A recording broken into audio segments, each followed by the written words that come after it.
வணக்கம் நண்பர்களே. இன்றைக்கு நான் ரொட்டி செய்திருக்கிறேன். ரொட்டி சாப்பிடணும் போல ஒரு ஆசை இருந்தது. அப்போ நான் இப்படி ரொட்டி செய்திருக்கிறேன். கோதுமை, கேரட், பச்சை மிளகாய், வெங்காயம், ஒரு முட்டை, தேவையான அளவு உப்பு எல்லாம் போட்டு குழச்சி இப்படி உருண்டை பிடிச்சி எடுத்திருக்கிறேன். நல்ல டேஸ்ட்டாக இருக்கும்.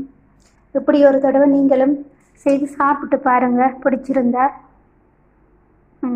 சத்தாகவும் இருக்கும். சின்ன சின்ன ரொட்டி சாப்பிட்டு கடை நாள் ஆயிட்டுது. சாப்பிடணும் போல இருந்தது. அதனால் ரொட்டி செய்திருக்கிறேன். பிடிச்சிருந்தா நீங்களும் இப்படி செய்து சாப்பிட்டு பாருங்கள். பச்சை மிளகாய், வெங்காயம், கேரட், முட்டை, சுடுதண்ணியில் மாவு குழைச்சா கொஞ்சம் சாஃப்டாக இருக்கும்.